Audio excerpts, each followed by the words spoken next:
Hello, everyone. I hope everyone can hear me. Cool. Um, so our panel is on marrying the creative with numbers and on A&R. I think at this point we've had a lot of panels in the past few years on A&R that talk about is A&R data, is A&R gut. But I would like to lay the premise of our panel, which is that we're clear on A&R being a mix of data as well as instinct, right? At this point, but we're here to talk about how does A&R influence business strategy and how does business strategy influence A&R, and what does long-term planning look like for an A&R in an organization, right? So my first question to everybody on this panel is, what is your current A&R strategy and what sort of market positioning do you hope to achieve in your organizations through that strategy? And you can, talk a little bit about your organizations and then lead from there. Shrikant, do we start with you? I mean, on a macro level, we essentially look at it from a three pillar standpoint. One is obviously we want to focus on artist discovery and development significantly. That would be right up there for us. Um, Secondly, would be, strategic partnerships. That could be collaborations, that could be bringing in different songwriters, setting up specific camps so we can sort of keep upskilling all the artists that we work with, and also through that process meet other artists and musicians who we can potentially collaborate with in the future. And thirdly, for us, I think something that all of us try to really focus on is sustainability. It's important obviously for the label but also from an artist standpoint, so we really try to um, have more longer game plans in place with some of the artists that we work with. So it's not usually, like a 12-month period or a 24-month period. We try to look at it as a minimum 36-month period and then, put together all our strategy basis of that. So that's on more on a micro level. On a macro level, on a micro level, obviously strategies do keep shifting because things change in India quite significantly, sometimes on a quarter to quarter basis, sometimes on a yearly basis as well. So we're always trying to keep a pulse of, what is actually happening on ground. But largely, what we try to do is we base most of our strategy on these three pillars. And then we try to go, either scouting artists or develop them accordingly as well. For Believe Artist Services, we've always had the concept of artist development in place. We've always had that outlook, and I think we will continue to have that outlook. Another outlook is, of course, local first. We have been very concentrated on developing regional talent, be it from a Punjabi or a Bhojpuri or a Haryanvi or a Kannada, and then kind of build those talents and take them to a global, global stage. And that's been our strategy, and now we're kind of expanding into having a truly global outlook, because we want to develop local national stars first, and then kind of help them achieve global success. So yeah, at Gully Gang, for us, it's not about finding just talent, and it's about a cultural movement and providing resources to the underground artist. Because usually the upcoming artists, especially the underground artists, they are very clueless about how to get into the scene. They don't know the legalities of the contracts and the deals. So at Gully Gang, even if the artist is not signing with us, we try to help them with these things. Got it.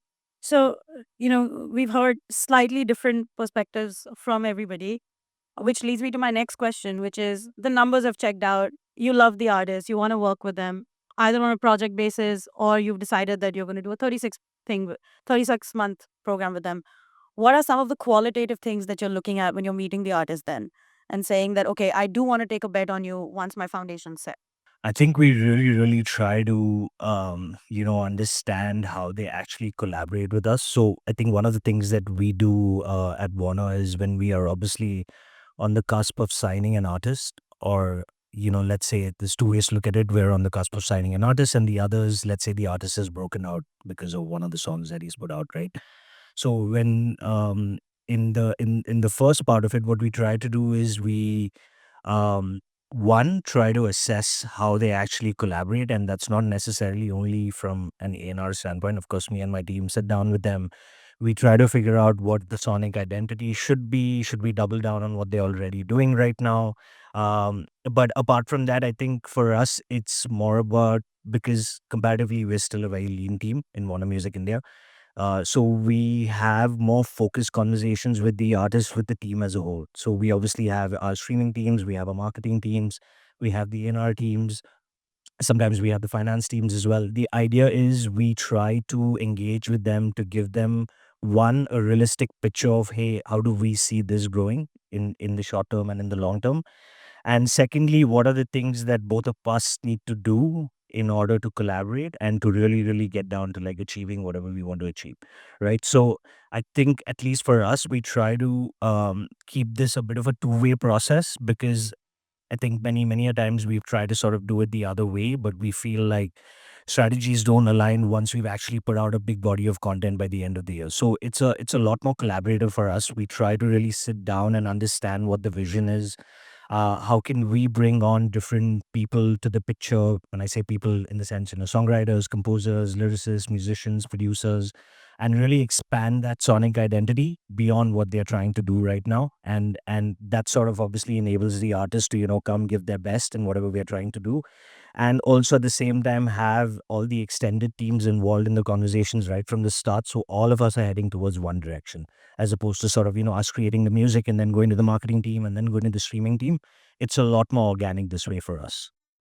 Got it. And how do managers play a part in this? Because obviously you don't need just your internal team for this to work. You're doing a lot of these camps, you're getting different people on board. Now you've got about 100 stakeholders to align then. So do you want to talk about maybe an example of where this has been a great success for you? Like a project that you worked on, so everybody has context as to what went into creating it. Managers, super important. I think we've all obviously had experiences where it's not always the best experience, but I think if you just purely think about it, a good artist can only shine if there is a good manager associated with them, realistically speaking, right? Obviously, there could be differences sometimes. So for me, I think one project that I'll talk about, and that's one of our recent projects that's actually doing really well, is this single that we released called Arc. This was a collaboration between Sunidhi Chauhan, Rushan Bliza, Pratiksha, who actually played at the showcase last night as well. And the idea was we worked with their teams as well, right? You have Sunidhi's management, you have Rushan Bliza's management, and you obviously have Pratiksha's management. So they are involved in a lot of the key conversations that we try to do in the start, because obviously we want to get everyone's buy-in into this. And specifically in this collaboration, because it's so different. Obviously, Sunidhi is largely a playback singer. Never really. This was also the first time that she ever did a dance video. It was like her first ever dance video that she did. And of course, we had so many other teams involved. We had like the direction team, we had the choreography team, because this was large. It was quite a large project from that standpoint, right? So I think in specifically in that scenario, it became so crucial that everyone who was involved in the collaboration was equally invested and understood the larger picture. And that really helped us to obviously work on the audio. That was also obviously done by Roshan Biza.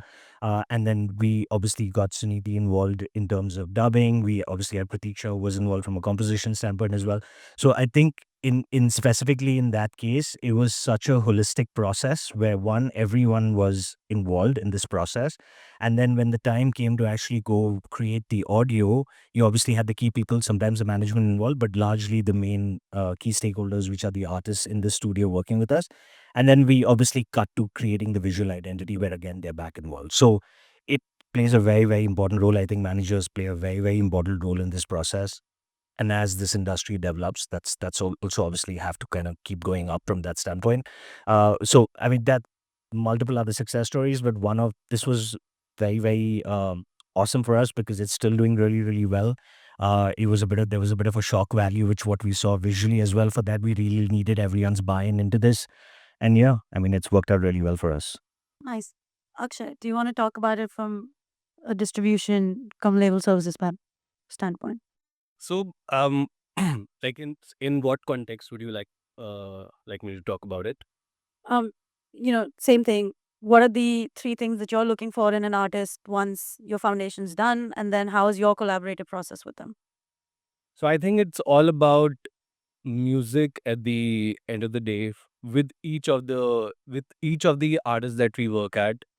What have they developed as of now, and what could we kind of develop with them going forward? Because we also want to work with artists on a long term basis and scale up from one project to the next. So music, of course, that's one of the first things that we kind of look for. Second is definitely going to be what's the community that the artist has and can potentially develop in the long run. I think we're as an industry kind of moving towards these niche bubbles and niche pockets, and I think that's very important to kind of recognize what's the opportunity that exists in these pockets. So I think as an A&R, I think I definitely look for artists who have these kind of cultures developed, and of course lastly definitely being the collaborative process, because we have extended teams that we kind of have internally, be it from an editorial and partnerships point, or kind of from a marketing and creative marketing point. So how well can the artists collaborate with us and these teams? These are the three things essentially, of course, that one looks for, and of course the numbers come in later, and those can of course be charted out. And do you have an example of someone that you've enjoyed working with and the strategies work well with them? Definitely. So, this is a team project that happened very recently. This is an OST that we essentially kind of picked up from Mismatched season 3, and it's been a kind of very big success for us internally, and of course one of the teams on the other side were also very collaborative with us, and we ended up executing a brilliant project, and one of the songs of course went viral globally. Nice. Chinmay? Uh, for us at Delhi Gang, not at just Delhi Gang, nowadays it's all about the numbers, but I think numbers will tell you just one side of the story. I think when we look for new artists, we just look for, the connection of artist between connection between the artist and his audience, and the working ethics, consistency. I think it's all about connecting dots between the marketing trends, artist music, and the audience behavior. Do you have an example of a project that you've enjoyed working on in the past 6 months where, maybe the artist was only servicing a niche? They weren't already huge when you were working with them, and it's blown. I mean, I can give the exact example, but recently we acquired this track from Young DSA, and this track is doing really good. I mean, the artist doesn't didn't have any like proper following or any resources, but the track is really doing good right now in the charting. Got it. Which kind of, you know, all of your answers bring me to this question saying when you're working in this collaborative environment, you've got all of these internal stakeholders. Like you pick up a song as an A&R, you really believe in it. You go to your marketing team and they say, oh, you know what, but editorially or streaming partnership wise, I can't get an XYZ placement for it. What happens in that case? Do you decide to shelve the track or do you come up with an alternate marketing strategy? So, I mean, this happens quite often, very honestly speaking. So, and we're always prepared for this. At the end of the day, I think for someone who represents the in our team, um, one, we need to be super confident about it. So if we're highly confident about it, we feel it's gonna sort of make a difference. It's gonna be even if it's a slow burner in some cases, but we really really like it and we want to champion it, we go ahead with it. Of course, we have discussions with all the extended teams and we try to explain to them why we feel this will really, really work. And sometimes there are hits, sometimes there are misses. That's just the nature of being in this industry. But honestly, for us, if we really, really want to champion that song, it's something that we like to kind of go ahead with it. So there have also been cases where the marketing team has come to us with let's say a different perspective, which we weren't really thinking about, right? Because sometimes as A&Rs, we're sort of we create our own biases because we really, really like something that we are doing or what we are listening to. Sometimes we're building this content ground up, so we're very, very invested in this. So we're like, no, this will work. We really, really want to do it. But then we also get a different perspective from the other teams that we work with. So in certain scenarios, yeah, we don't go ahead with certain songs. But in most of the cases, if we really, really like it, we want to champion it. We feel there is authenticity in the song, in the artist. We go ahead with it. So it essentially the buck stops with us. Got it. Akshay? So for Believe Artist Services, it's always been a long-term strategy. Since, artist development is the goal at the end of the day, we understand that it's not about one project. It's not about one track that we are kind of focusing all our energies on. It's always how can we ensure artist success and growth over a long-term period. And that is where all our energies of course always lie. It definitely boils down to release by release, but also definitely it's always a long term vision in mind. And since we kind of believe in the artist, we will kind of support the artist over time. I think you can't always rely on the label partners or the distributors. You have to take control on the marketing. So we always do that. We have an in-house marketing team. So it's always better to have a control on marketing rather than relying on the label partner or the distributors.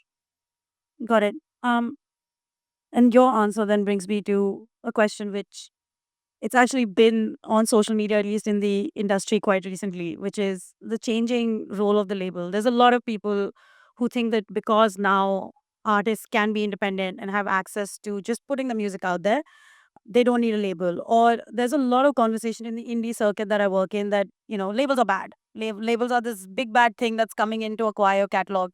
I truly don't think that's true. I think if you have a good manager, you get a good deal about the label. If you're represented well, you will work well with your A&R. And I think, when you're working in a collaborative environment, when you've got someone with you who is educated about what they're fighting for and can represent you well, your the label infrastructure can be very helpful to you. What is your take on this? Obviously, all of you are in a label capacity. And how do you see your teams aiding the artist's career, and what is the changing role of your job role in this environment? Chinmay, do we start with you this time? I don't think that labels are gonna go out of the market because artists will always need the label. Uh, and it's not about controlling artist creativity or like even the like financials. It's for us, it's about just supporting the artists so they can work on their music and we can look after the business side. So yeah. Yeah, so just want to clarify one thing that we are essentially not a label, and when we work with artists, their IP kind of lies with them. So that's a very big distinction that we have with other players in the industry. And the the goal is always to achieve long term success. So whatever the artist might need from a marketing point or from a strategy point, we are here to help, and our extended teams are developed keeping those things in mind. Look, I we have to accept it that there is an inherent trauma when it comes to, like, let's say the indie music industry or even the Western music industry with regards to labels, right? Um, for someone like me who has I've had the privilege to work across different setups, which is let that be a distribution platform or let that be working for a DSP and trying to figure out their imprint within that setup, and now at a record label. Um, I think one on our part, we obviously also have to do a lot more, no doubt about that. I think the labels now And I think this is kind of kicking in like quite extensively everywhere. But if I had to kind of just tell about us, or even just the industry as a whole, I think it has to be more that it has to be more than just about money or investment or advances and stuff like that, right? Um, I also feel in this day and age, you can find a way to get funding regardless somehow. From what I hear, VC is also investing in catalog and like music as well right now, right? So music, there could be many different sources for you to actually get get the money for the music. But I think as a label, there needs to be a much more deep rooted value add that we can try to give to the artist, right? Or even the managements that we work with. So it has to be more than it has to be. It doesn't have to be about money only. It has to be about providing the actual resources that they need. When you're working with a really small independent artist, it is actually not about the money. It is about, hey, what are the kind of teams that you're lining up for him? What are the different things that you're ready to give him? Like, are you actually counseling him in terms of how can you monetize music beyond what you're trying to do? Can we try to get, if you're not doing live shows, can our setup assist you with like you taking your shows offline as well? So it has to be a 360 effort, in my opinion. And I think that kind of exists between all of us as well, right? Like, it's just that our setups are a little bit different to each other. But the reality is that um, I think in this day and age, and for the next 10 years, at least for our scene, labels have to do a lot more. Labels have to take certain risks, which is obviously a part of the game. And labels also have to work in developing artists. Of course, we want to sign the big guys, no doubt about it. But you also need to keep focusing on the underbelly as well. Actually, in your case, this would look slightly different because, as you said, you're already working on a licensing model, so you're not entirely a label. However, for that time period, the IP is a part of the IP. The master is being assigned to you. And I know that a lot of artists view that as also just they don't know what to do with their publishing. Let's be honest, right? Most people in the market don't know what to do with the publishing. They're only talking about the master. So they're like, okay, master's assigned. I'm now signed to a label. In your conversations, how do you deal with that? How do you tell them that, okay, no, this is not a full assignment of rights, or something different's happening with your music here?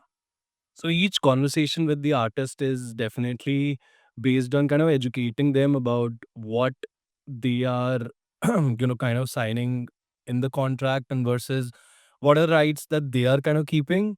Like in a lot of the conversations that I have with artists, they don't know about their rights. They don't know ki publishing kya hota hai and lyrics and composition and everything, like how to kind of navigate that. And in most of the cases you have to educate कि हम ये वाला right assign कर रहे हैं and ये वाला right हम नहीं assign कर रहे हैं. So it also becomes like Shiki was saying, like it's a counseling session also at the end of the day, and kind of telling them to see the bigger picture at the end of the day, and seeing the future. I think all those conversations are based on that. Chinmay, your setup is very different from both those setups because you've got a mix of licensing and assignment happening at the label right now.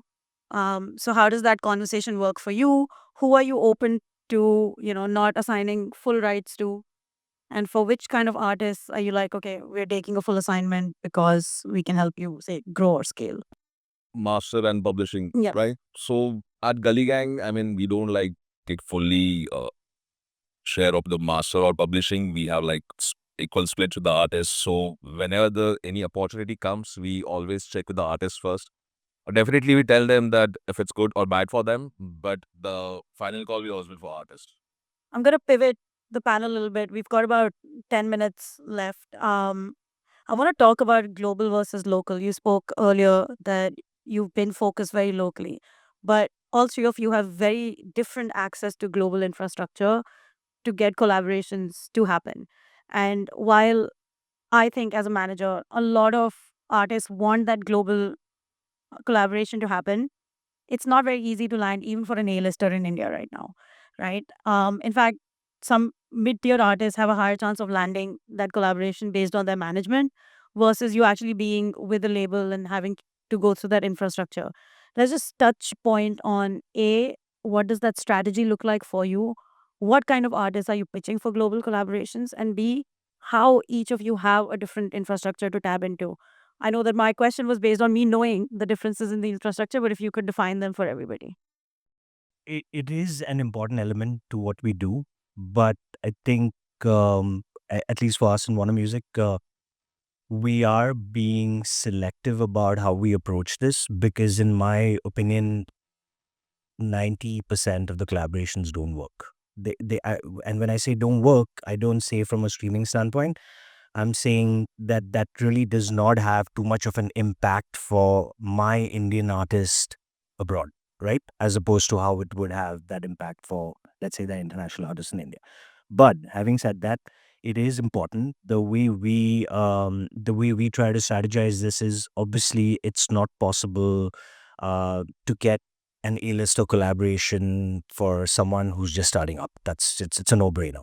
So we have been actually considerably been working on this for many years. You can even look at like Diljit and Sia's Hassas, great numbers, amazing organic collaboration. They went together in a studio in LA, actually created this together, right?